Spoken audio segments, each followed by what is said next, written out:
Okay. Well, good morning, everybody. Welcome to our PTAC class, Who in the Government Buys What You Sell, or What I Sell. And we are going to be talking about this important topic, a lot of information this morning. Make sure to, as I mentioned earlier, make sure to put the questions in the chat. We'll get to them as we have breaks to do so. Without further ado, let's introduce Leslie Miller, a seasoned PTAC counselor. She's got tons of information and she wants to talk to you this morning about this important topic. So Leslie Miller. Good morning.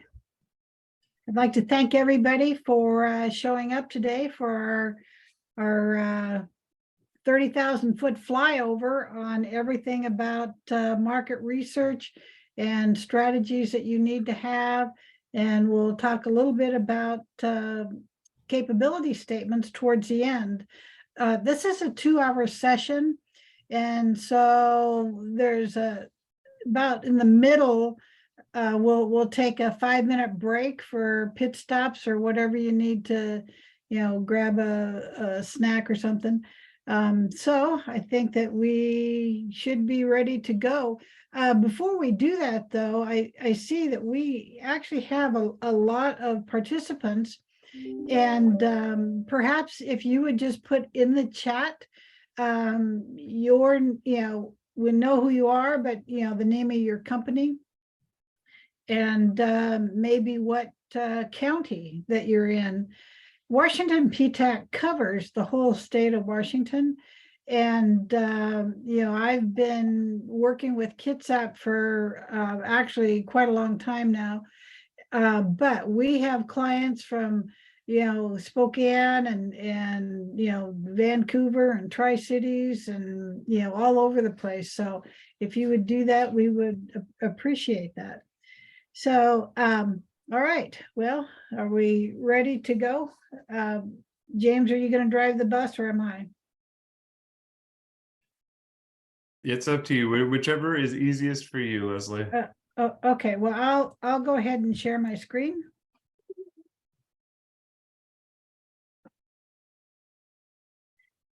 All righty. So everything you ever wanted to know about marketing to the government. And we're going to cover both state and federal entities. All right. Well, it's a little pokey. All right. So a little bit about Washington PTAC. We are actually allocated funds through Congress and the Defense Appropriations Bill. And we have PTACs all across the United States. There's some changes coming down the road for the PTAC offices. We are now under the auspices of the Department of Defense, and they are going to rebrand our organization name to Apex Accelerators. But we have, all the same service that we've always had. And our main office in Washington State is housed in Thurston County. And we have subcenters all around the state. So overall in the US, there's like about 93 total PTACs that have over 400 counselors. And when we're fully staffed in Washington State, we have about 12 counselors. So what do? We help our small businesses find opportunities. We help interpret solicitations and regulations. We walk you through the certification and registration process, and we teach you how to market to government buyers.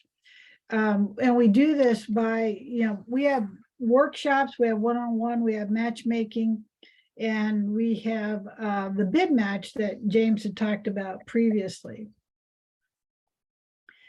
So today we're going to learn about the 3 Ps.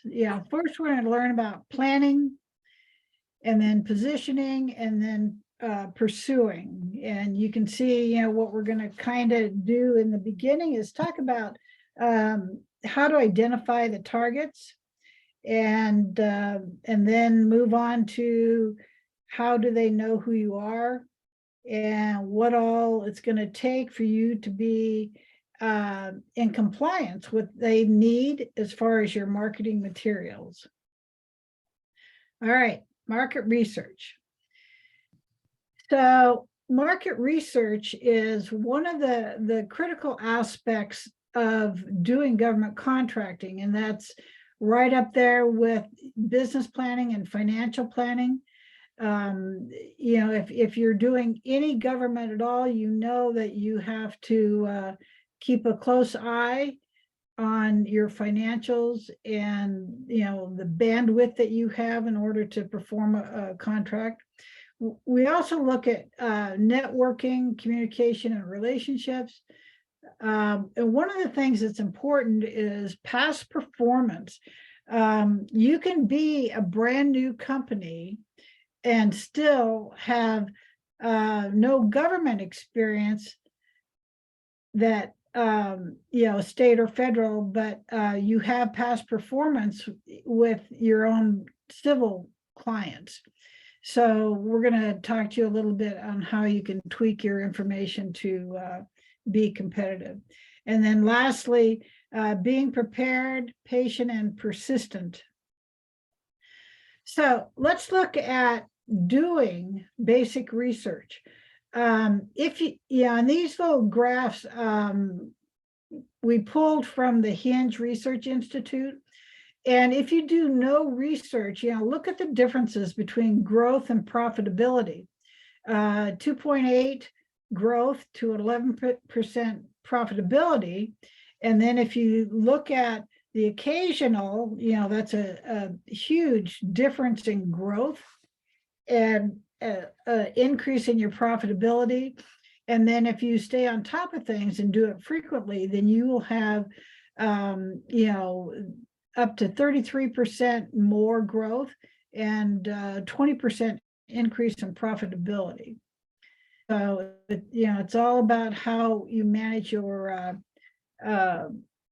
targets, you know, what you're looking to do, and, you know, continuing to do that, not just sit back.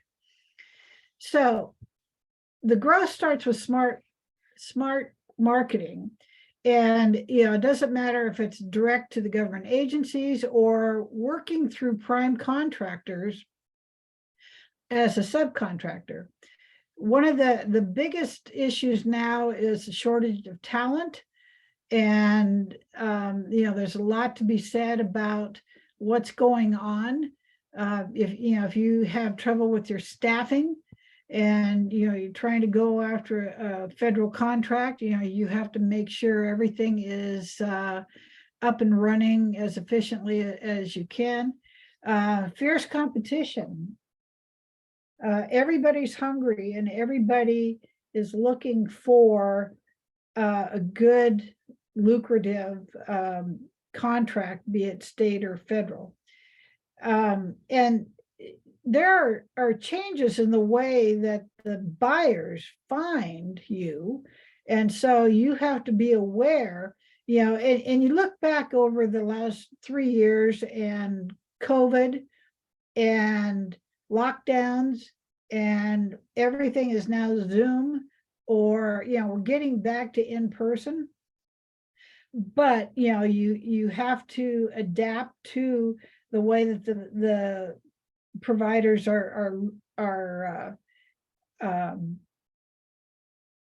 you know, looking for you, and the way that the buyers are looking for the providers. So and then the rising compensation costs, you know, look at inflation and, you know, look at supply chain issues. And, you know, so that applies to both the, you know, compensation and price sensitivity. So pricing is really critical, you know, and we're not really going to get into that. We have lots and lots of great classes about, you know, the minutia of direct versus indirect costs, and, you know, how to line things up so that it'll work for you. So let's talk about some of the hot buttons in marketing.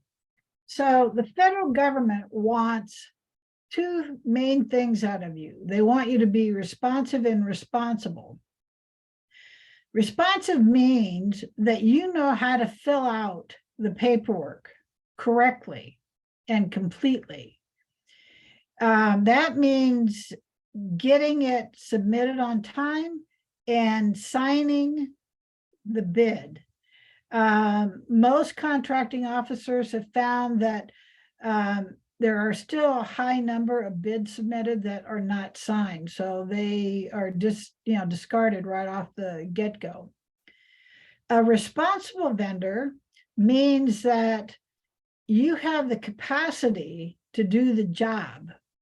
If you're bidding on, say, a great big bridge over the Columbia River, and you have a pickup truck, a shovel, and one employee, you may come in at the lowest bid, but it seems unlikely that you have the capacity to do the job. So they look at the overall bidder as far as capacity, and that's not just equipment. It's do you have the financial capacity to do the job? Do you have the human capital in-house to do the job? And then moving down to past performance, proven capacity, teaming partners. Maybe you're new, but you're teaming up with somebody that has a lot of agency past performance. Those are all things that you need to consider. And then importantly are the set-asides at the federal level for disadvantaged business enterprises, 8A certification, which is a socially and economically disadvantaged minority-owned company, and the SDVOSB, Service Disabled Veteran-Owned Small Business, Hub Zone, which is historically underutilized business zone, and then the EDWSB, which is the Economically Disadvantaged Women-Owned Small Business. And PTAC can help you figure out if you fit any of these niches, and we can work with you to get you through that. So we're going to look at state and federal. And one of the things to make a determination on is if you're just starting out, who do you want to work for? And what's the best way to accomplish this? The second thing is, at the federal level, you need to have the right NAICS code that the agency wants. If you do not have the NAICS code in your SAM profile, they will not accept your bid.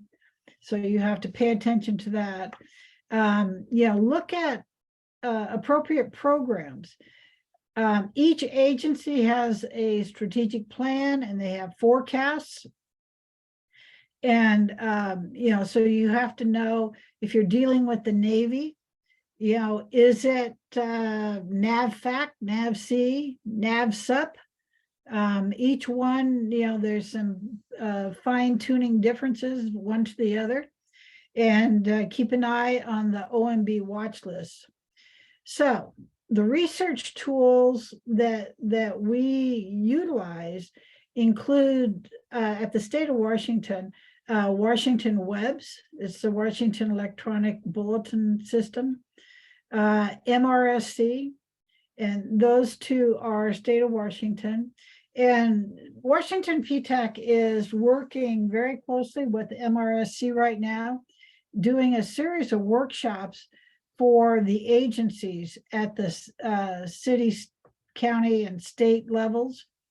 And the workshops have been targeting the agencies so that they know about the small businesses in the area. And then we follow that up with a small business section where there's like some matchmaking, but between the agencies and the small businesses. Bid match, and James talked a little bit about that. This is a program offered through PTAC that you can set up to deliver you opportunities on based off your keywords or your NAICS codes, and PTAC can work with you to fine tune that to fit your best target audience. GovWin, BGov, Onvia, Set Aside Alert, Subnet, USA Spending. USA Spending is free of charge. Well, most of these are free of charge, but not all of them. USA Spending and the federal FPDS, Federal Procurement Data System, those are free. And those two are absolute workhorses. So we'll talk about that a little bit later. So rule number 1, do not take the shotgun approach to marketing. You absolutely need to have a marketing plan. And the first step in doing that is market research. So if you're a really small company and you have great thoughts and ideas about moving forward, let's say with the U.S. Forest Service, and you know that there's some research that needs to be done, I have recommended bringing on board a marketing intern from one of the local colleges that they can get some real life experience. And sometimes they're free, sometimes they're not free. I know that I was a college professor for years, and at a couple of the main universities over in Eastern Washington, they require internships for their students before they can graduate. So, contact the School of Business for your local college. And, if you need some help on the marketing aspect, and, this could be more than just the market research. Today's marketing interns are also generally very social media savvy, and they know enough about graphic design and layout, so they could help you in any number of ways across the board. And then the next thing is to make sure your marketing materials that you're targeting your audience with meet their requirements. The U.S. Navy has different requirements than the state of Washington Department of Enterprise Services. So if you're not sure what the requirements are, you can connect with Washington PTAC, and we will kind of get you lined up, because today's presentation, there's a lot of information here, and usually what happens after one of these, it takes a little bit of time to digest all this, and then we welcome follow-up counseling visits with you. So just keep that in mind. And then next one is all about networking. And James addressed Alliance Northwest. And that is like one-stop shopping. You want to meet with the federal agencies. You want to meet with state agencies. You want to meet with prime contractors. We have some matchmaking opportunities there. We have a lot of exhibitors, and it'll be a good opportunity for you. It's on March 16th at the Tacoma Convention Center. It's an all-day event. And just be realistic that just because you do all of this does not necessarily mean that you will get a federal contract. One of the more distressing factoids about government contracting is traditionally it takes about 18 months before you will get your first contract. So the better prepared you are, the more research you've done, hopefully the odds will be in your favor. Okay, so when you're marketing, these are the things that they want from you. And they mean federal and or state. And if you're brand new to government, you may not know what a cage code is or a UEI number is. But if you're in business, you have a UBI from the state. The NAICS codes, you really need to pinpoint your NAICS codes. And part of the thing that you want to do in your research is look up maybe your competition who's getting all these contracts and see what NAICS codes they're using. And we can help you, discover how to do that. Certifications. Are you woman-owned, veteran-owned, minority-owned, service-disabled vet, hub zone? We can help figure that out for you too. The thing about the certifications is that they're not quick and easy, and it takes a lot of time to actually get approved. So sooner is better than later to start that process if that's what you're looking for. Your past performance, your references, full contact information. Do you take Visa, MasterCard? The government calls them P cards or purchase cards.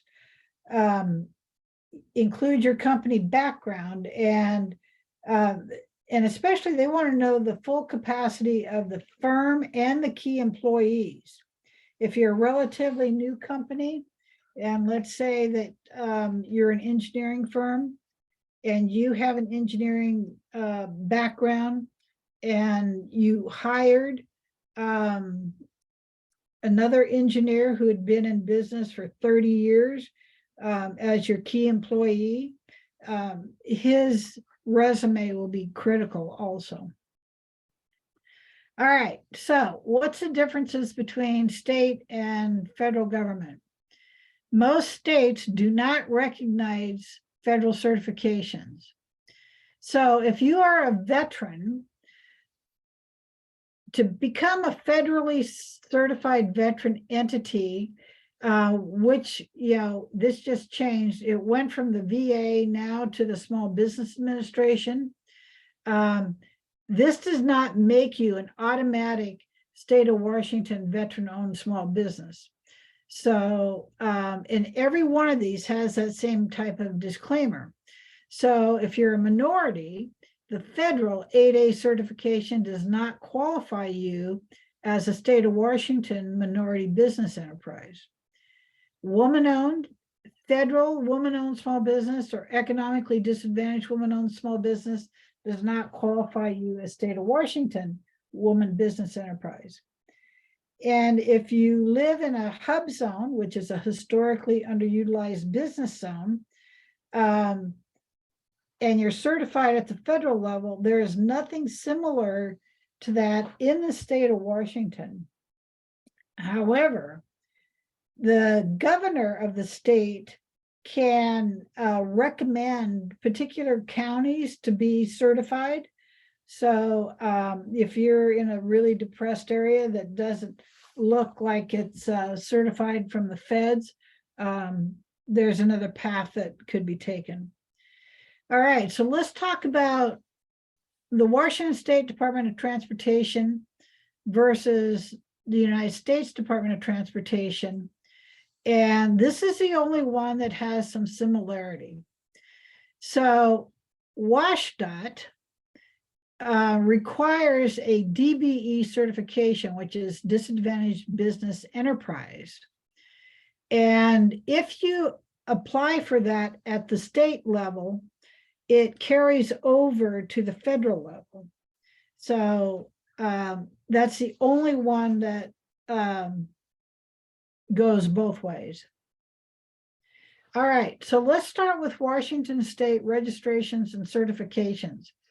So I gave you this little screenshot that I had taken back in 2021, and it's too hard to read. So I transferred it onto a spreadsheet so you could see the data. In 2003, when Webb's was first established, they only had 662 companies listed there. And 43 of those were certified through the Office of Minority and Women Business Enterprises. Those 43 were comprised of 11 minority business enterprises, 20 women business enterprises, and 12 woman minority business enterprises, and there were no veteran-owned small businesses on the roster in 2003. So jump over to 2021, and you can see, the growth between 03 and 21. And then I ran the percentage of difference between 20 and 21, and increases or decreases that you can see across the board. The most notable of all of these is obviously the veteran-owned small business is growing, and it's a good place for small businesses to. The state of Washington veteran-owned small business certification is the simplest of all the certifications, and I highly recommend that this get, if you're eligible, that you sign up for this. And one of the things you're going to discover when you're looking at a lot of this stuff at the state, they classify them in 3 areas: small business, mini business, and micro business. So if you're like a single member LLC and it's just you, and you make, I don't know, $500,000 a year, you are classified as micro. If you start growing and you make between 1 and 3 million a year, then you're mini. And then, but small business is less than $7 million. And the 3 consecutive years is a critical thing for all, for a lot of things. They're looking at a rolling average over the last 3 years of gross revenue. But small business can also be certified by the Office of Women and Minority Business Enterprises, and they have a number of other certifications. So, you may be a SBE, a MBE, a WBE, or WMBE, or a DBE. So keep that in mind. So I pulled up the registration form for the state of Washington Webb's, and I know it's a little bit hard to see, but this is it. This is all that it asks for. Who are you? What's your company? What's the ownership of your company? And do you have any certifications? And what's your address? And then the other thing is they will ask you to pick your own commodity codes. Excuse me. This is the Office of Minority and Women Business Enterprises. And this one has application fees, and this is listing the certifications that they provide. So up at the top where it says ready to apply, minority women business enterprises, and at the federal level, and these are for the U.S. Department of Transportation only, the DBE and ACDBE. So if you're looking to do airport concessions, you can be certified as a ACDBE. The the SBE is a small business enterprise. And that's for small businesses that do not fit the other classifications. But the important thing is here, this is not free. All the other registrations are free. Okay, so let's talk about the Department of Veterans Affairs. So at the bottom of this, we have the contact information for the Department of Veterans Affairs. And that 51% of the business legally operating in the state of Washington is required. What it doesn't say right here, though, is that if you are an Idaho or Oregon company and you are registered in the state of Washington to do business, you can it doesn't say that you have to have your company based in Washington. It has to be registered to do business in Washington. So this is the URL for the business registry. And what they need is your DD-214, your UBI number, your NAICS codes, your status as to service disabled veteran-owned small business or veteran-owned small business, and then other documents, like your financials and stuff. And then there's a downloadable decal that you can put on your marketing materials. And it, on the average, only takes like 30 minutes to register. So this is a very quick and easy way to do this. Okay, so Washington State Market Research. And when I put this together, I wanted to make sure that you could just click on these links on the PDF file. So if you are looking at Public Works for the state of Washington Department of Enterprise Services in construction, okay, that one is right up at the top. Let's say that you are a small business and you're looking at the job order contracts.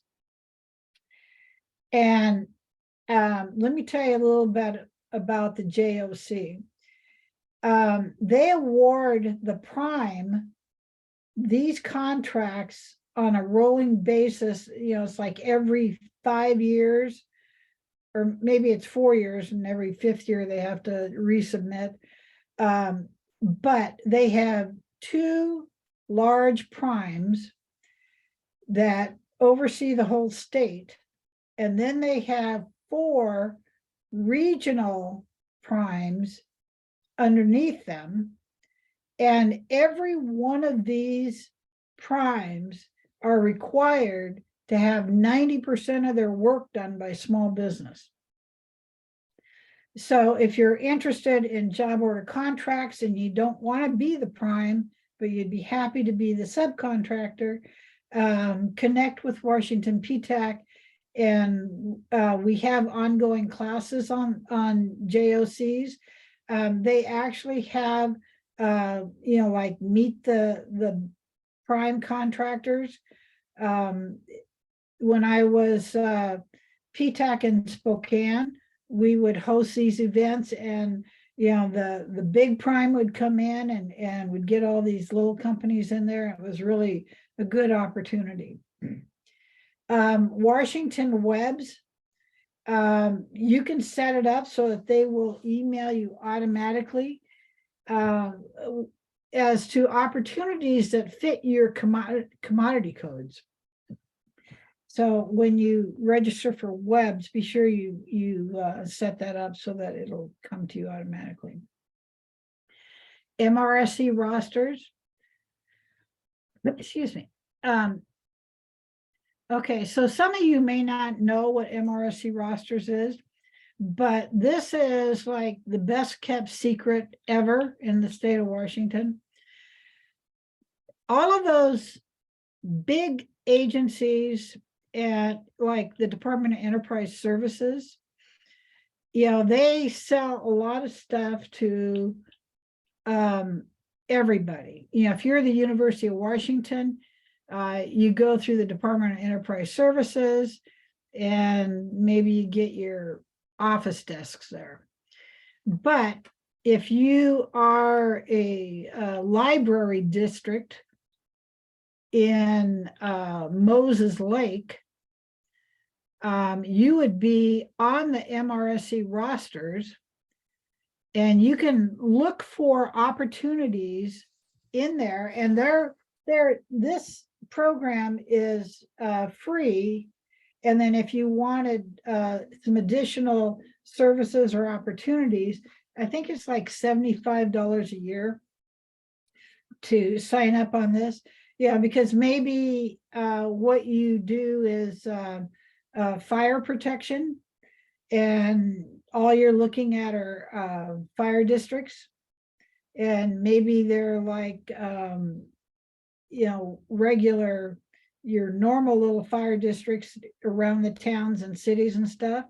But if you wanted to do work on the Olympic Peninsula, all the fire stations up there, maybe they're looking for landscapers, or maybe they're looking for kitchenware. You just have to dig down into the MRSC rosters to see who's on there and what they're looking for.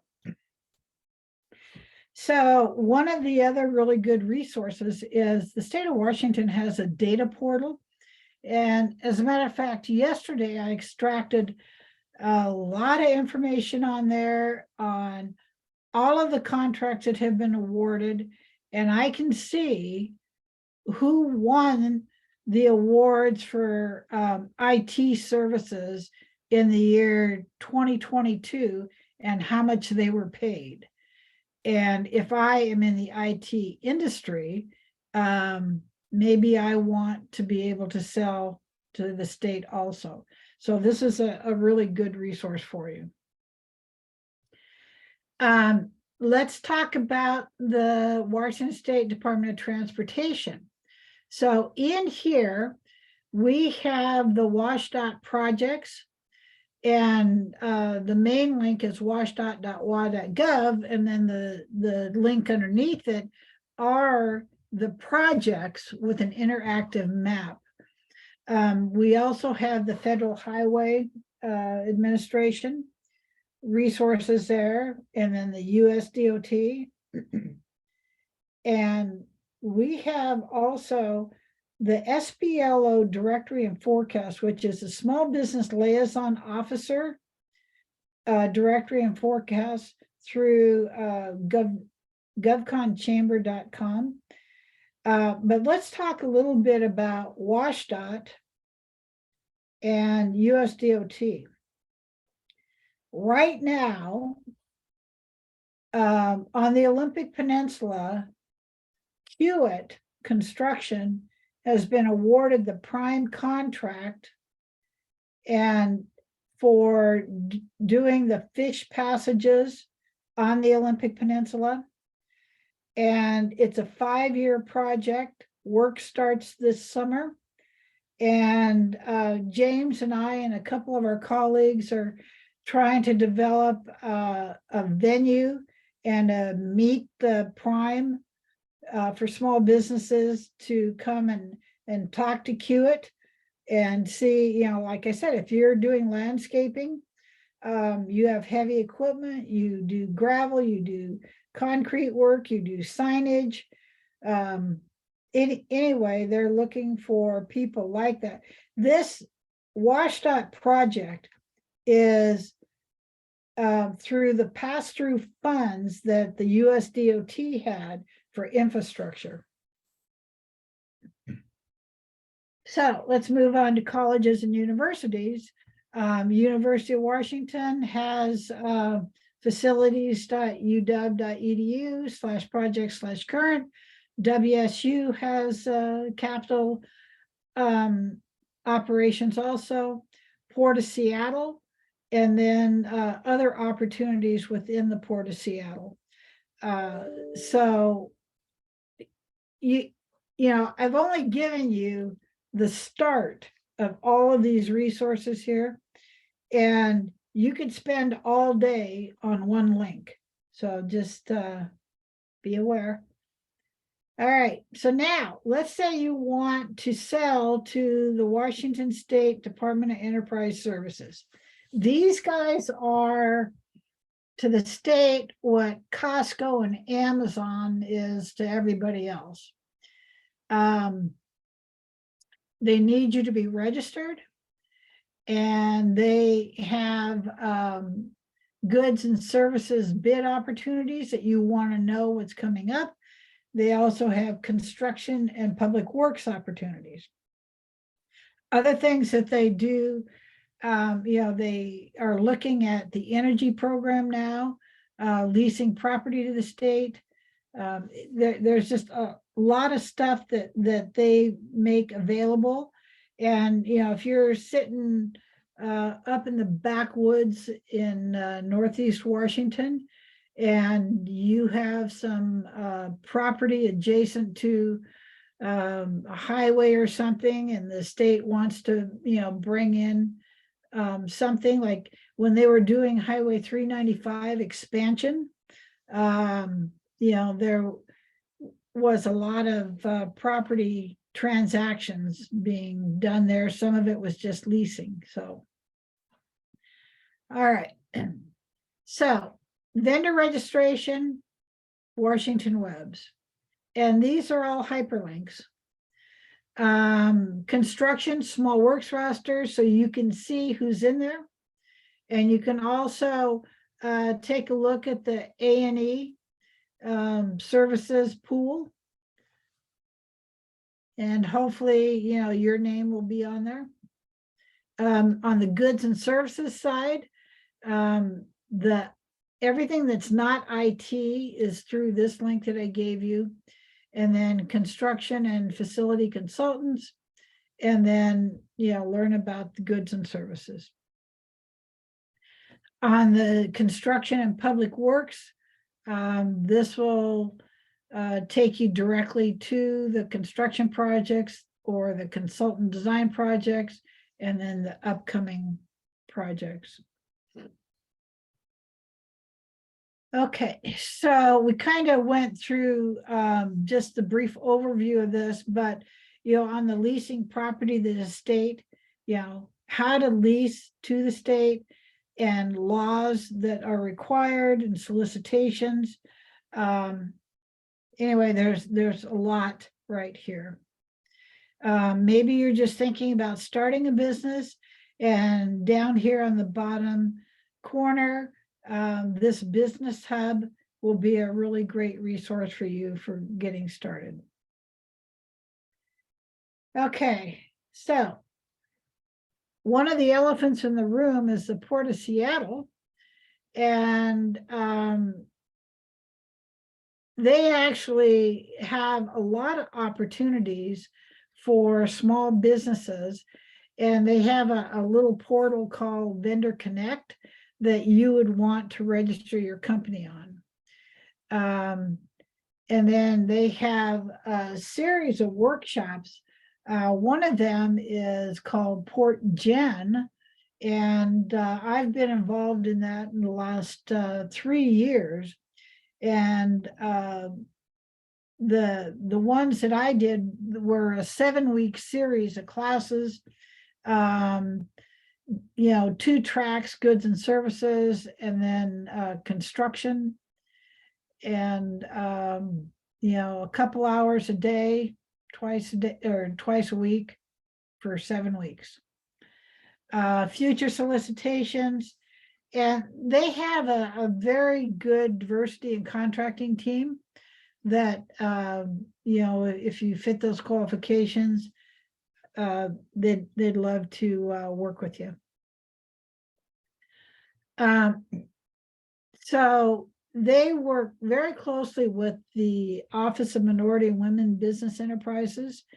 So they are looking specifically for women and minority business enterprises and the DBE program. And remember, I told you that was U.S. Department of Transportation and Washington State Department of Transportation certification. And because this is the Port of Seattle, the DOTs cover, airports and maritime services. So all the ferries, all the shipping ports. So anyway, there's more information here at the bottom of this screen. All right, so let's talk a little bit about federal market. So why do you want to sell to the federal government? Well, they're the world's biggest customer. They buy everything. In 2019, they spent over $600 billion. Their checks never bounce, and it's open to any business. And who in the federal government is here in Washington State and around Puget Sound? The U.S. Navy, Joint Base Lewis McChord, Housing and Urban Development, the Veterans Administration, the U.S. Forest Service, which is part of the Department of Agriculture, the Small Business Administration, the Defense Logistics Agency, the U.S. Army Corps of Engineers, the General Services Administration, and the U.S. Department of Transportation. So everything about the federal government starts with sam.gov. And if you are not registered in sam.gov, the first thing you should do is contact your PTAC. There's a lot of scammers out there that will get you registered with SAM and get you certified as a woman-owned small business, and it'll only cost you $10,000. But you can call PTAC and we'll do it for you for free. So the Department of Defense is, really looking out after small businesses, and that's why our services are available to you at no charge. So sam.gov has a number of things integrated into it now. If you're an old timer, it used to be called CCR, and no, that's not Creedence Clearwater Revival. It was the I can't remember the nomenclature right now. I'll put it in the chat when I remember it. But anyway, and they were all standalone, like the contract opportunities. It was fbo.gov. Well, now it's under SAM. The registration is now under SAM. The Federal Procurement Data System is now under SAM. And the Department of Labor wage determinations are all under SAM. And you can register yourself to be the manager of your entity in SAM. Your company cannot register without having somebody that can log in and manage it. So we can help you through that. So FedBizOps, which was fbo.gov, which is now under SAM, can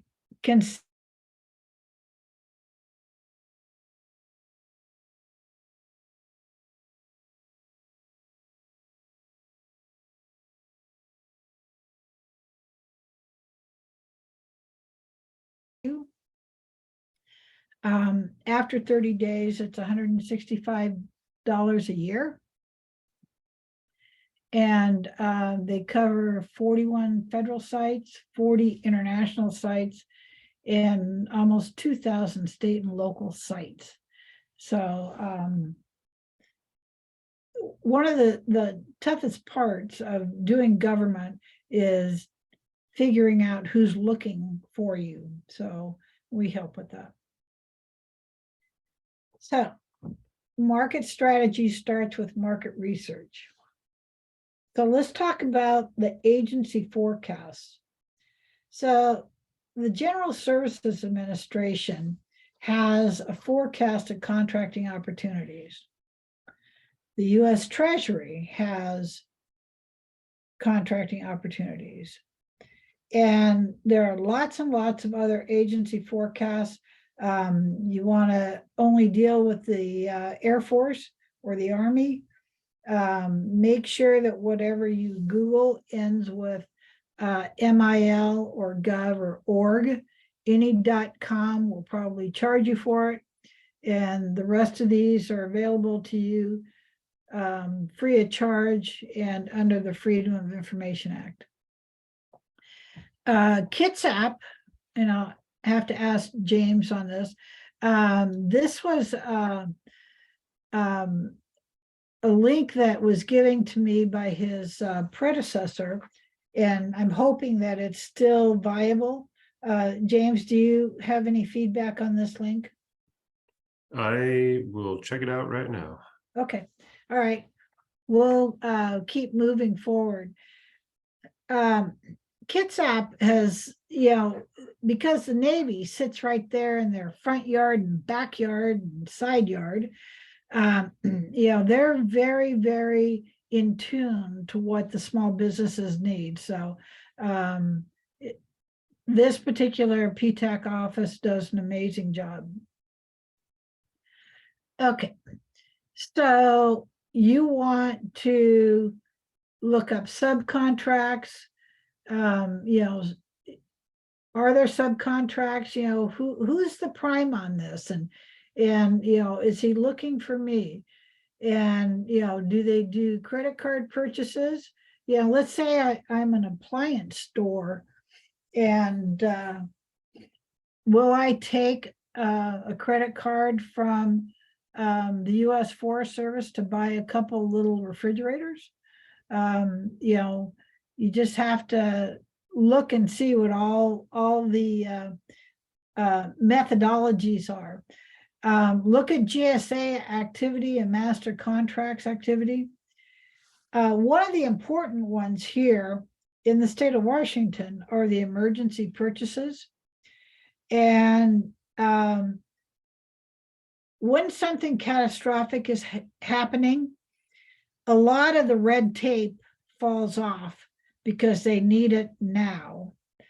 And to give you an example of this, years ago, I was working out of Snohomish, and there was a big fire on the western slope of the Cascades there. And it was like all hands on deck.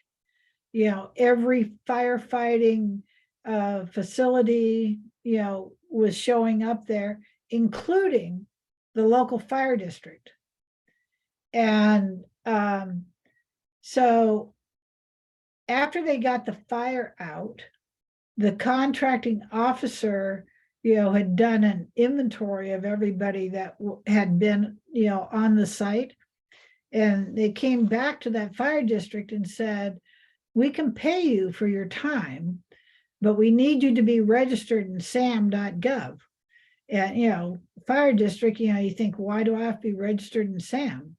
Well, this was really an exceptional event.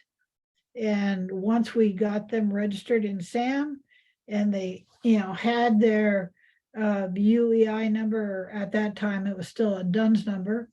They submitted a request for payment, and they were reimbursed by FEMA. And anyway, so all the red tape, if you're doing like a personnel transport vehicle, let's say you have an old school bus that you've modified to handle smoke jumpers, and you end up in a place that is, under fire, it would be the same situation for private, if you're doing catering or whatever. look at the Defense Supply Center, and then other websites that I included are the Forest Service, .fed.us business, DLA Mill, that's Department of Logistics Agency, and DIBS, sam.gov. And then I also put in here Oregon, because Oregon and Idaho, you know, they're like our siblings just across the border. So there's opportunities for you in those other areas also. Okay, so now let's talk about the Federal Purchase Data System. So fpds.gov is now embedded in SAM, and I'll give you a little advice on this. You know, when they just transferred all this stuff into SAM, the goal was to make it like one-stop shopping and make it really simple and easy. That's not necessarily true yet, but I think it will be coming. So in hindsight, I kept going back to where I knew it was easy. So I went to fpds.gov and did my research there. And what I really like about this format here is I can sort it by year, I can sort it by NAICS codes, I can sort it by PSC codes, or, you know, agencies or recipients, you know, who won these contracts. I can export this data really easily, and I can filter it out. I only want to see the guys in Washington State that do engineering for the Army Corps of Engineers. And I can do that easily in fpds.gov. And then down a couple bullets on usaspending.gov. That one is very easy to use also. Didn't mean to skip the others, but future agency forecasts, you can look at all the procurement forecasts for all agencies that I may not have listed here. And then on the federal business opportunities, you know, it's now fbohome.sam.gov, or just go into SAM and search, and then the USA spending. And then the one on the bottom is another one that provides so much information and is really easy to use. So this is the Dynamic Small Business Search. And in there, okay, I live on the border between Washington and Idaho, and I want to see all of the women-owned small businesses in North Idaho, just to see who I'm looking at for competition. And it'll pull it right up, you know, and I can tell it, well, I just want to see the ones that are in a hub zone, or I want to only see the veteran-owned small businesses with this NAICS code. Anyway, this one right here, I should put a big star next to that one because it's really important. Okay, so where do you find the opportunities? If the opportunities are under $25,000, they are not advertised. So it's all about who you know. Let's say I know the contracting officer out at Fairchild Air Force Base, and I own this little appliance store. And, you know, I'll send him an update periodically. We have a brand new shipment of propane refrigerators that they could use, in a remote location. Or maybe it's a Forest Service. But, they could walk in my store and buy the refrigerators because it's not advertised. It's all about who you know if it's under 25,000. If it's over $25,000, then it has to be publicly advertised. And that means it has to go into the Federal Business Opportunities section of SAM.gov. And if I am the contracting officer out of the Army Corps of Engineers, and it's at the end of the federal fiscal year, and I have not met my goals on hub zone companies, and I really need to hire somebody that's a hub zone to do some maintenance on one of the stations that we have. They will do what's called a source of SOT. And you can also find these in fedconnect.net. And the bottom one on here, Army does face-to-face industry opportunities. The Walla Walla Army Corps of Engineers Industry Day is March 29th in Walla Walla. So if you're in the area, stop by and see them. Okay, so let's talk about size, dollar size. So it's called a micro purchase, and the upper threshold is $10,000 for supplies, $2,500 for services, and $2,000 for construction. That's direct buy. So how many refrigerators could you buy for $10,000? Quite a few. And can I get somebody to come in and mow my lawn around this rest stop for $2,500? Sure. And the construction one, 2,000, that's the limit. And they can just call up somebody and say, we need this door replaced on this building. We're estimating it'll probably be about $1,500. Can you come in and do it? So keep that in mind. And then the anything over 10,000 up to 25, they're required to get 3 bids on that. One of the interesting factoids, if you're doing your research on fpds.gov, you can actually look at the contract and you can see how many people bid on a project and who it was awarded to. And then on the federal requirement, anything over 25,000 is required to be in SAM.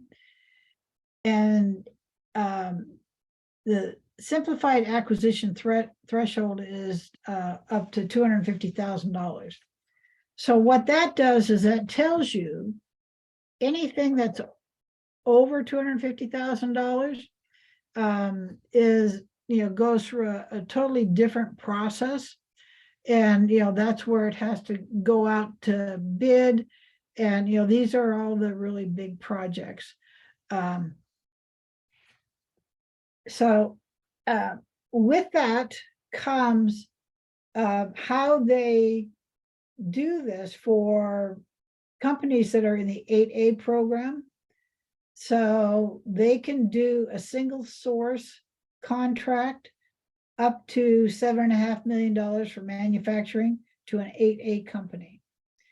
They can do a single source contract for everything else up to $4.5 million. And all these numbers just changed, like in October. And now, if you are a prime contractor, well, let's say you are Kiewit doing the fish passages on the Olympic Peninsula, and it's, like, I don't know, $90 million project. Because it's over $750,000, you have to have a small business subcontracting plan. And in that plan, you have to break down woman-owned, veteran-owned, minority-owned, hub zone, set-asides that you are going to do or that you hope to have on your roster to complete this project. And if you fail to meet those numbers, it depends totally on the contracting officer whether or not this is a financial penalty or not. On the single source 8A award up to 25 million, they have to have justification as to why, it's a single source. So there's just one Native American owned small business in northern Montana that specializes in runway maintenance. And logistics would be the justification if it's for Malmstrom Air Force Base up in Montana. Okay, so hub zones. Their hub zone threshold is now 7.5 and 4.5 for the contracts. Single source, same thing on the service disabled veteran-owned small businesses. That was raised up to 7 million for them, and then the all other contracts are 4 million. And then at the bottom we have the woman-owned small business, and these rules took effect October 15th, 2022. Okay, so how do you want to get noticed? It's important to really review who you're going to talk to, where you're going to talk to them, and you have to pay attention that, it's not your agenda, it's their agenda. So to get noticed, number one rule, be professional. Know the specific niche. Try not to be all things, lead with expertise, be able to prove it, address your capacity, and the most important on here is mitigate risk. So let's talk about some of these. I'm a brand new company and I specialize in,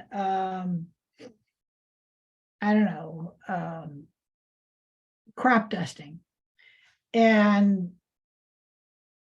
And I've flown a plane before, and I just got my license, and I've only done a few projects over the Columbia Basin for a couple farmers.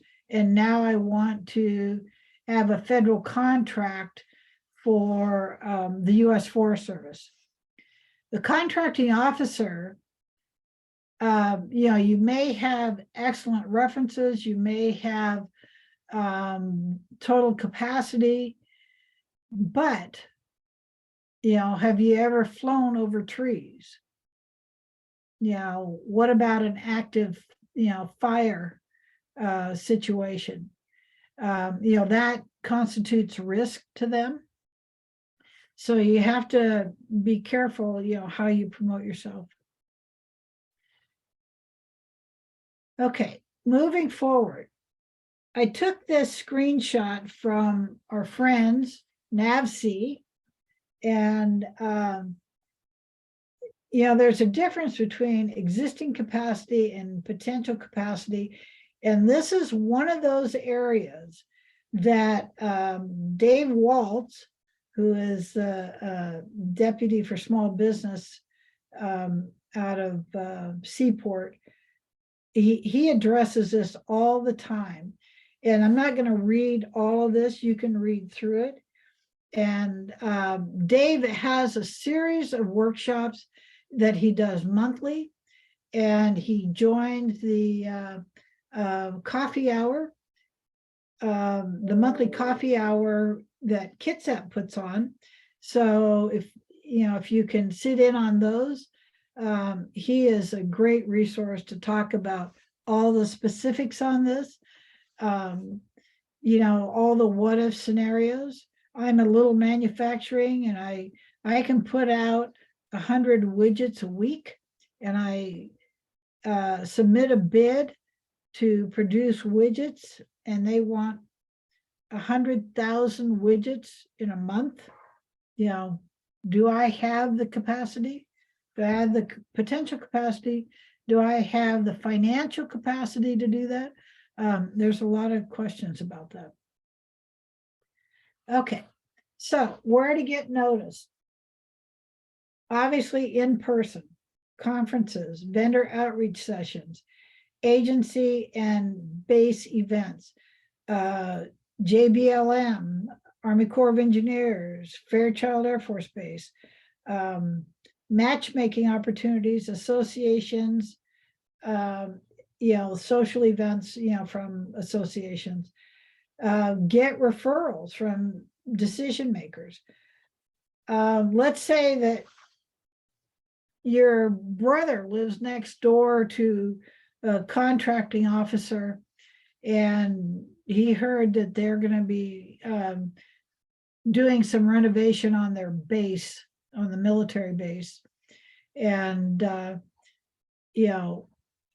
and you told him about, your brother told him about you, and the guy says, well, we'd really like to talk to him.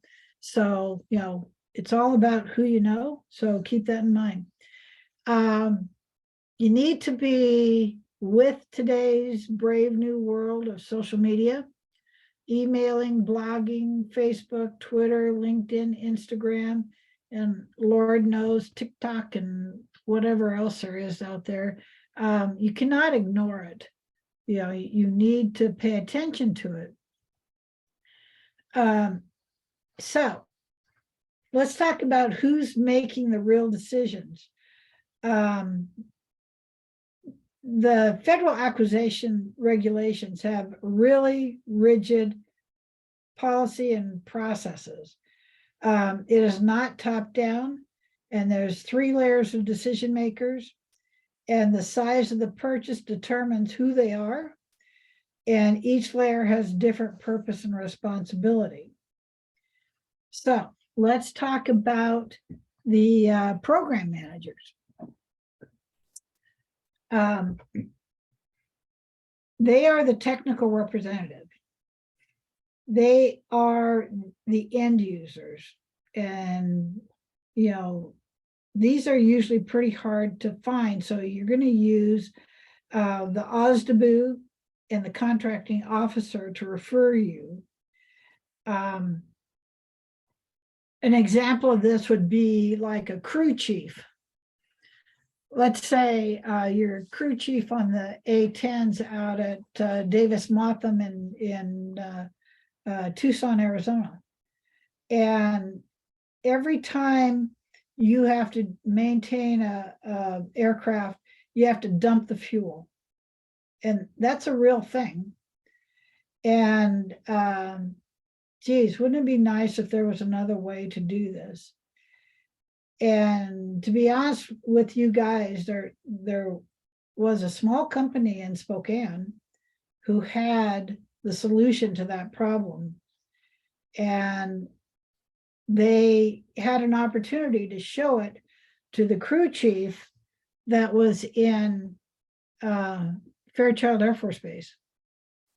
And it was a game changer for them. No more dumping fuel. What they had, what they call it, the vacuum jet, and it extracts the fuel from the aircraft, recycles it within its own body, and then you can pump it back in without losing any fuel. When the crew chief from Fairchild left, maybe he ended up at Davis-Monthan, and he really thought that that would be a good thing for Davis-Monthan. And this was probably like 92 or something. And today that small company has this device on every military base that has aircraft. So keep that in mind. Contracting officers can be identified as a CO or KO. They make legal purchases, and they take total responsibility for the whole thing. Small business representatives are known as OSDBU, SBRs, OSPs, or SBLO. And you will find SBLOs in private industry also. So their goal is to meet this small business criteria on disadvantaged businesses, woman-owned, hub-owned, service-disabled vet. Anyway, they have requirements they have to meet to stay on top of those. And if you're looking for the OSDBU for the U.S. Department of Transportation, just it'll pop up. If you do DOT OSDBU, it'll come up. Okay, so let's talk about your messaging and what you use to deliver it. So you want to, okay, we start at the top. Talk to the OSDBU, and your message is that you're a credible vendor, and they want to see your capability statement, period. Below that is the contracting officer, and you're convincing the contracting officer that you are a credible bidder. And you do this by an entry email, followed up with your capability statements. And if it's in person and they request, you do a presentation, PowerPoint or audio visual presentation. The program manager is similar. You have to tell them that you are experts in your field. So again, an entry email, the capability statements, and then some case studies to back up your product. And then at the very base, here's that crew chief. And we can help you not, dump fuel. And maybe, it was a phone call. But to actually get to the crew chief, you had to get through the contracting officer.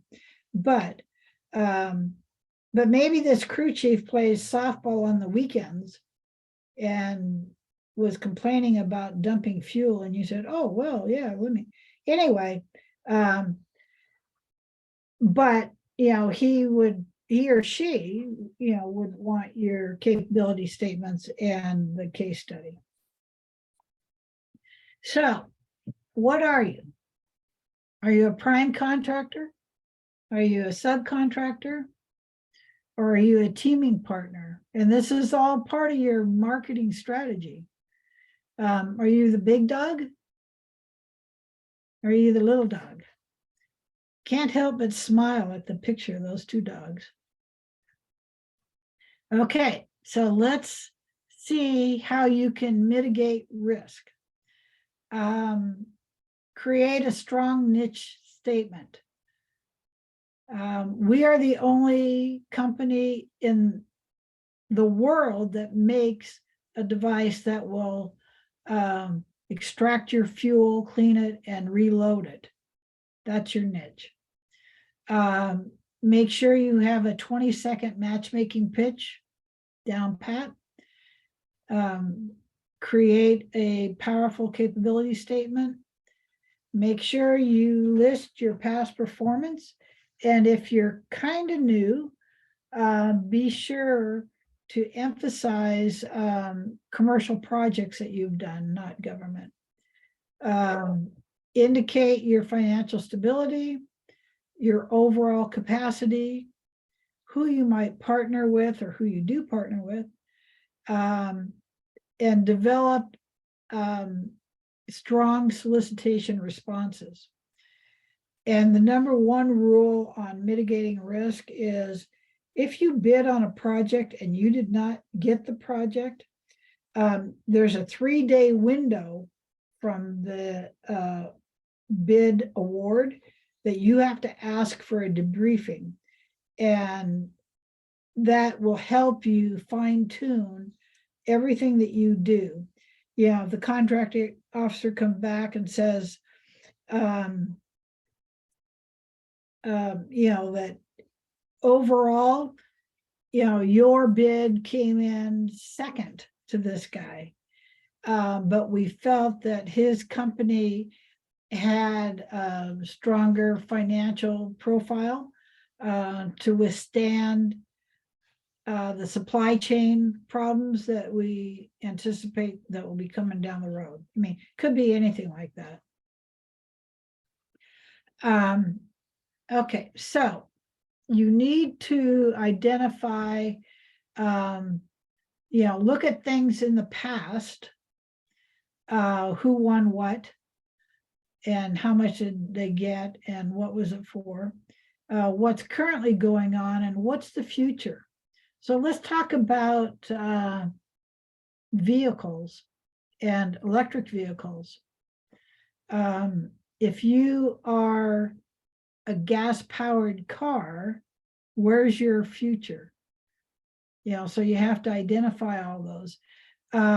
Make sure your capability statement is one piece of paper, front and back, that lists core competencies, experience, company data, and make a decision as to bid or no bid,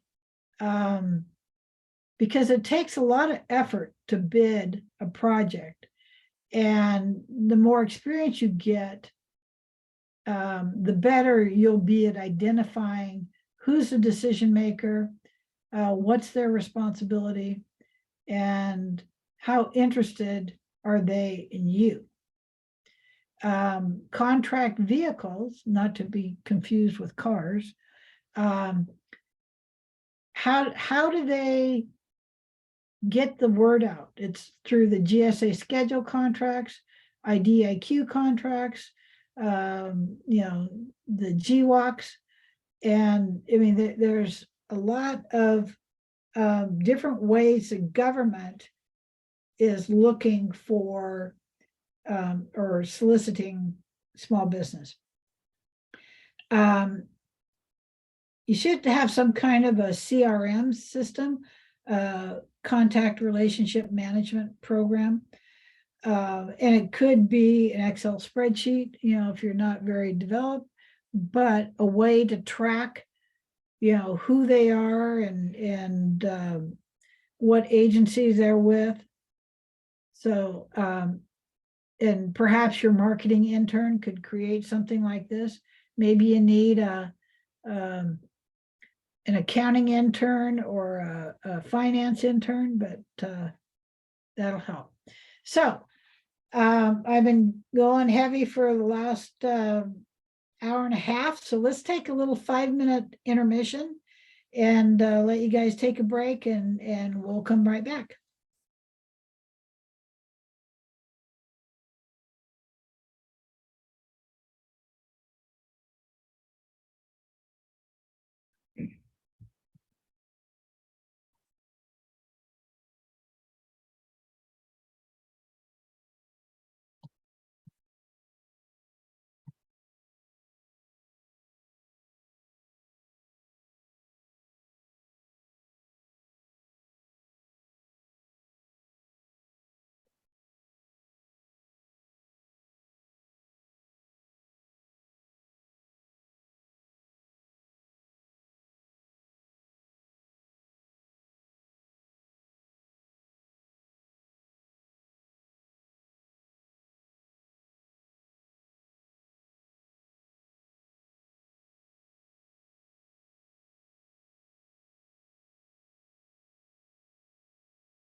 Well, welcome everybody out that went out back in, and we'll start up here in another minute or so.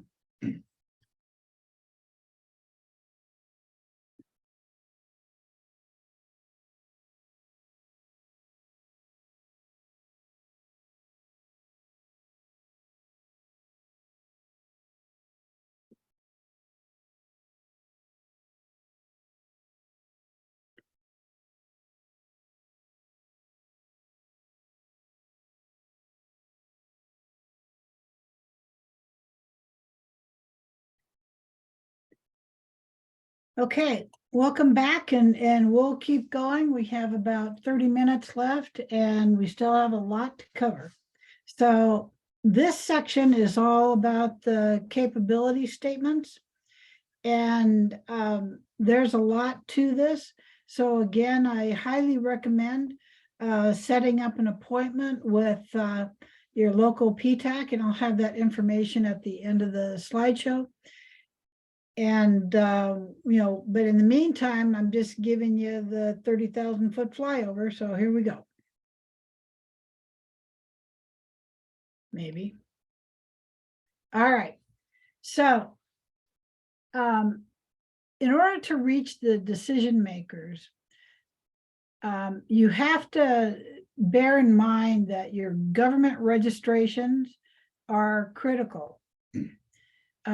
Things like your business card, looking at matchmaking pitches, making sure your capability statement is something you can edit. Pay attention to your website, because your website should have a tab or a section on government. Pay attention to the contract vehicles again.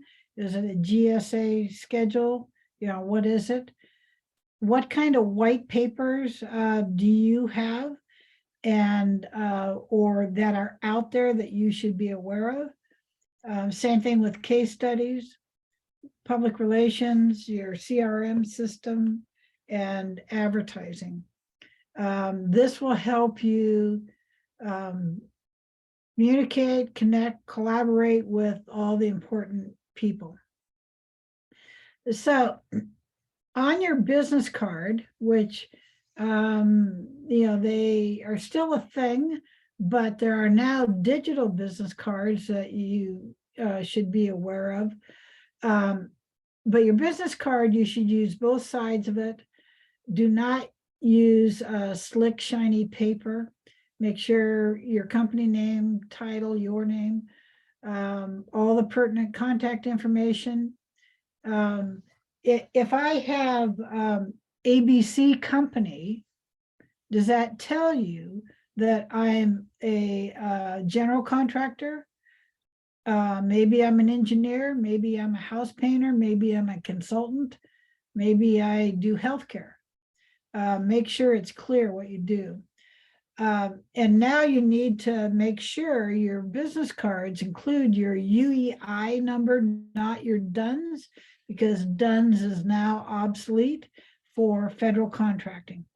Include your NAICS or your primary NAICS and any certifications that you might have, and if you accept credit cards or your contract vehicles.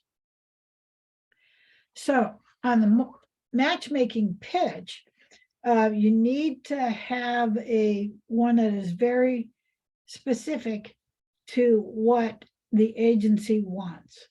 And it's important to note that no company does everything, and they don't really like hearing that. So, you need to stay focused on what you're doing. Do a reverse pyramid in your matchmaking pitch. I'm a woman-owned small business providing consulting services, specializing in government contracting, and doing the best at or different than, and we can help you by providing our service. All right. Make sure that you use your subject line in your email introduction. And so get to the point, use the company name, identify a compelling reason. Is it safety, financial savings, regulatory?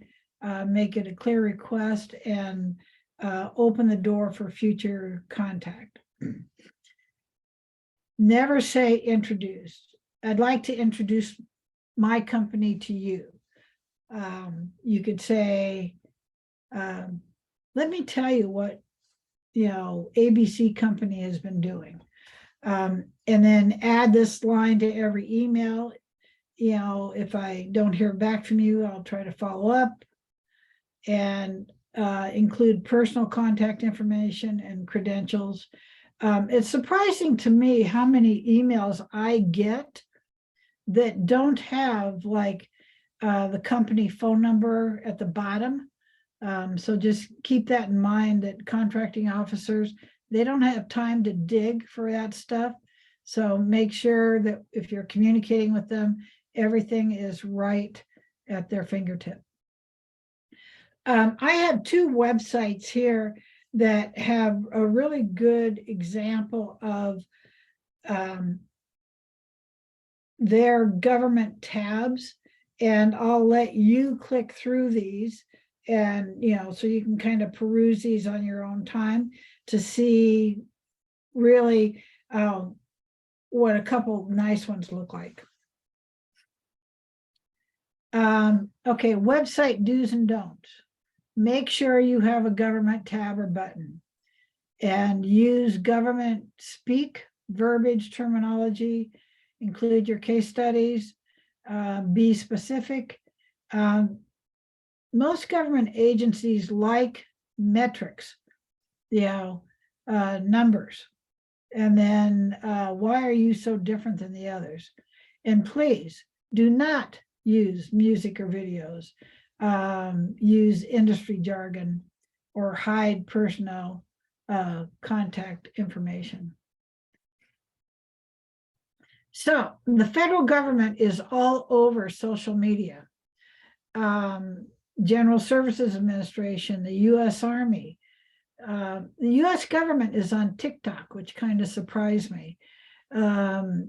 U.S. Department of Interior.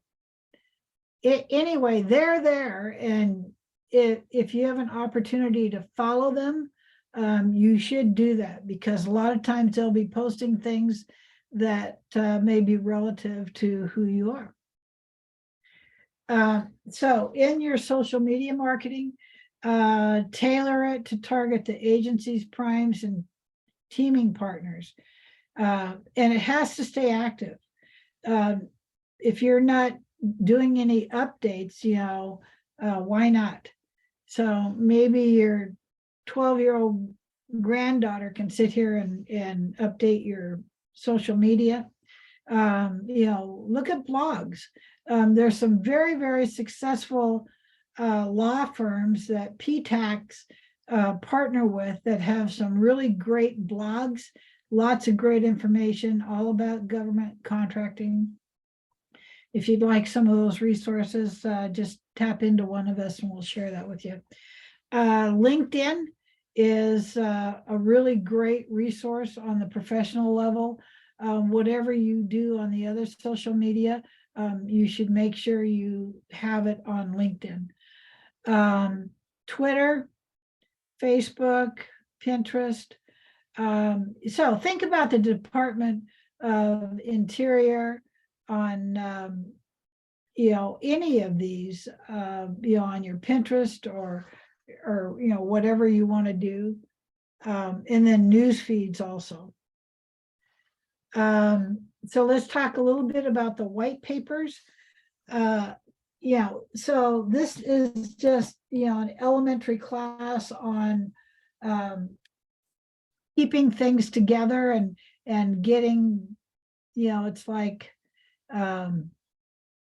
writing a research paper.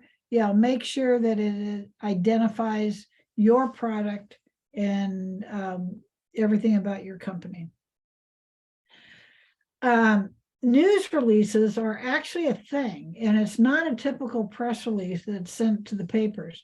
What you do is you target government contacts. If you have an ongoing conversation with JBLM and you have a big recognition for your company that they should know about, you can send it to them, like you are, the #1 government supplier of widgets. Maybe they want to know that. And you can send it via email or post it online. And the contract wins, completions, new hires, things like that. Keep that in mind. So let's go a little bit back on the purchase vehicles. And they're very specific on, how to do things in here. So I'm just going to zip by some of this for you pretty quick. Here's our alphabet soup: IDIQ, P cards, GSA, WAC, government-wide acquisition contract. Oops, BPA, sorry, too many clicks. And then all of those. And after a while, they just become second nature.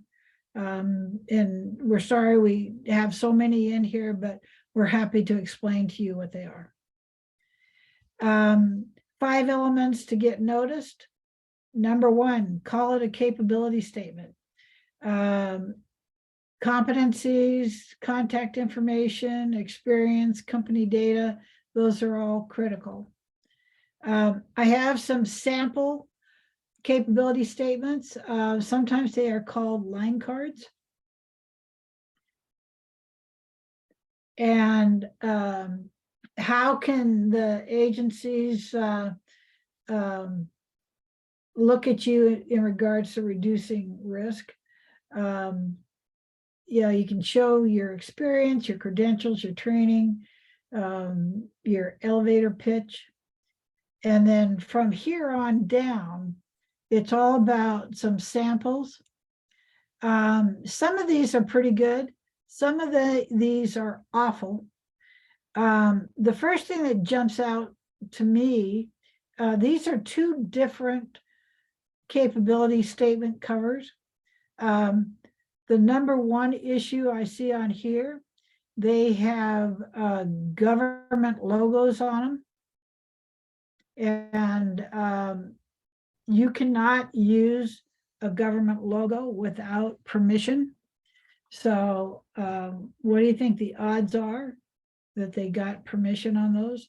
But both of these have a little bit of white space and blocks of information and lots of bullets. And we can dissect these a lot when we do this on our coffee hours with Kitsap. This one here drives me crazy. The colors are awful. The colored font makes it really hard. Anyway, this is a do not do this one. We have rules on the formatting part of it. And I'll just let you read through these at your leisure.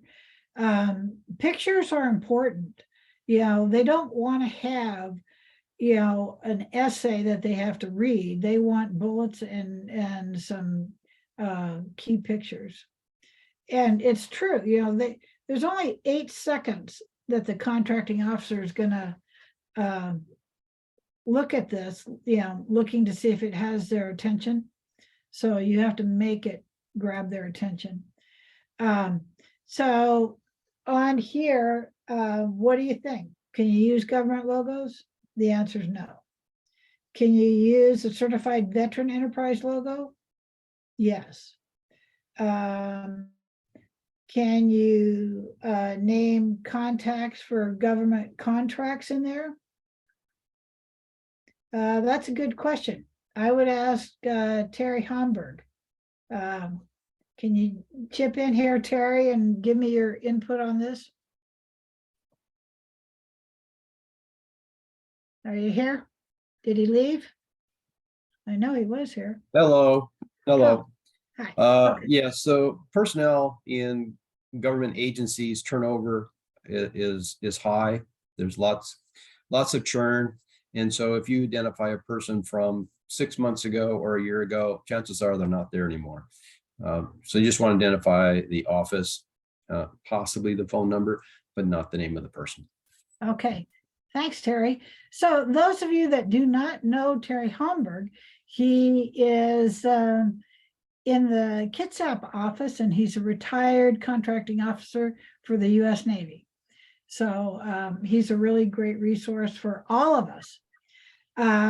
Yes, use both sides of the paper. Any size paper will work. No, keep it to standard letter size paper. Use QR codes. That's like on the cusp right now. Government agencies don't allow readers, so but maybe that's going to change. I would be cautious on using the QR codes. Use photos, yes. Oh, next one. Use of email such as Hotmail, Gmail, Comcast are fine. The answer to that is no. They want you to have your company domain name. So if it's billybob@gmail.com, it's not going to come or go from their firewalls. If it's billybob@abccompany.com, that's good. But you have to, if you don't have a real email address, you really should look into that. Use bullets, yes. Use words like on time, best. That's debatable. If you talk to Mona, who was a retired contracting officer, the expectation is that everything you do is on time and everything that you do is your best. So we can carry this conversation into the next coffee hour. Fax numbers. Yeah, and for all the, for everybody except for the baby boomers, yes, fax numbers are a thing and the federal government does still use them. So bear that in mind. Years in business or year established? No. Maybe you were established in 1942 and you're struggling to make payroll and you don't really have the capacity. There's no assumptions based on the business or year. So keep that in mind. The color wheels, that's just a pretty picture, match your logo. Do not use solid colored pages. So fonts, same thing. Keep them simple. If you're doing PowerPoint, it's one thing. On your capability statement, it's another thing. Pay attention to layout and design. You can customize it by having business background or history, but keep it brief and, list your expertise, and talk about your customers. And, it says limit use of government logos. And I need to put the disclaimer on here, only if you have permission. Prioritize your strengths and customer needs. List any special affiliations, licenses, or capabilities. If you are an engineer and you have a PE after your name, that's good. If you are an accountant and you don't have a CPA, a CMA, a CFA, you probably need to tell them that, you're an not a certified licensed accountant. Finishing touches, you should have numerous people review your capability statement and, just kind of take some of this to heart instead of saying, we have a large equipment pool, say we maintain over 100 well-maintained forklifts or, something like that. And this is something that's going to shift and change all the time. So just be aware of that. More finishing touches, make everything consistent, your website, your business cards, your capability statements. Make sure your points of contact are your key business individuals.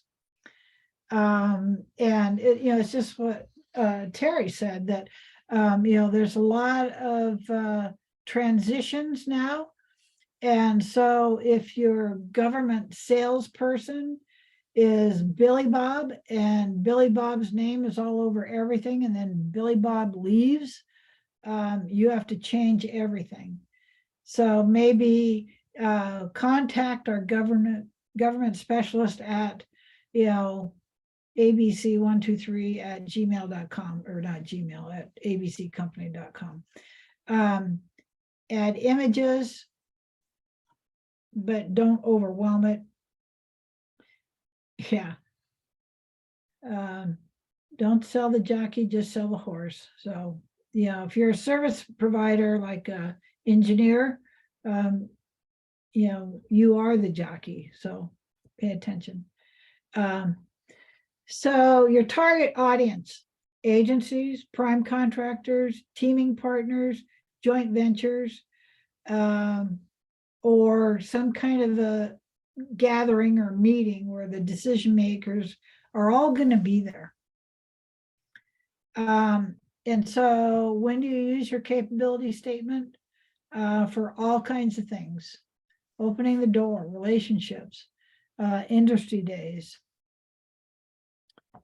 And, so if you have an opportunity to do a capability presentation, and you may be able to do this at Alliance Northwest, keep it to only 6 slides if you're doing a slideshow. Well, that's for a 30-minute briefing. So if you have a 15-minute briefing, you only have 3 slides. So, or you have to get through them quickly. Just keep that in mind. All right, so we're getting close to the 10 o'clock hour.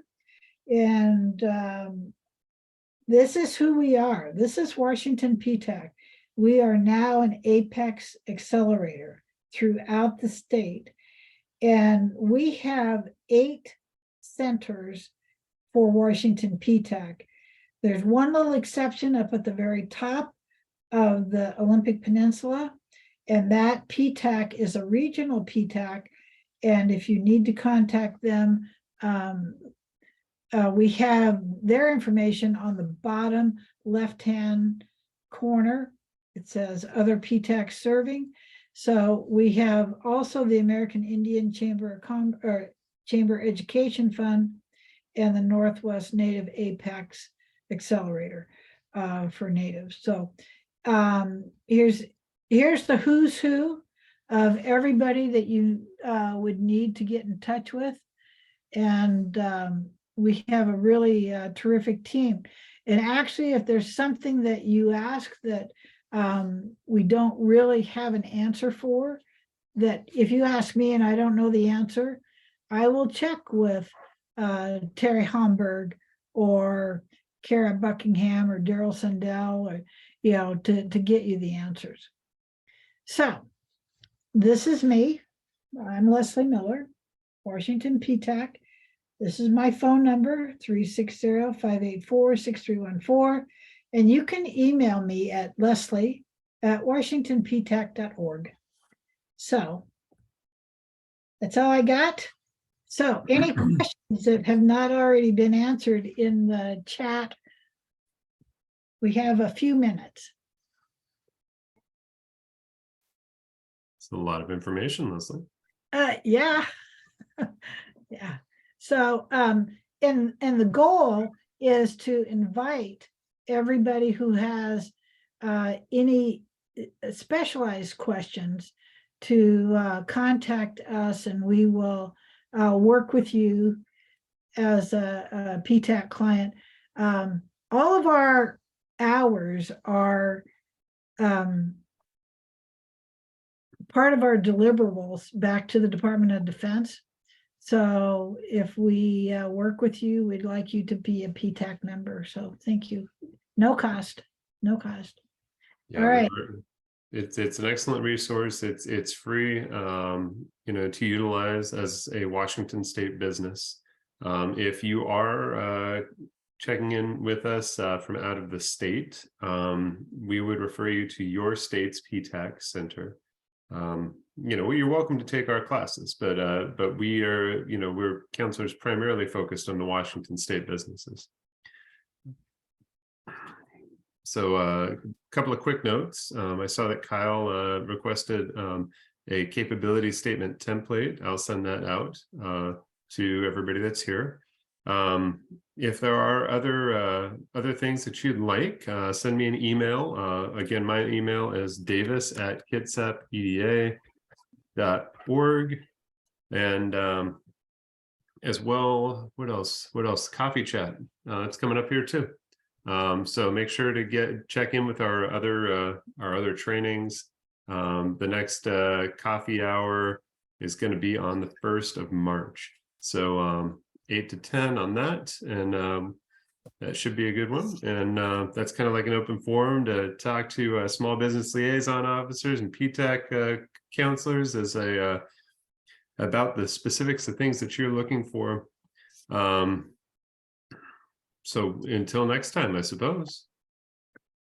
Okay, any last questions from anybody else? Okay, well, thank you for spending your morning with us, and we appreciate everybody's support of Washington P-TECH. Thanks, Yeah, guys. absolutely.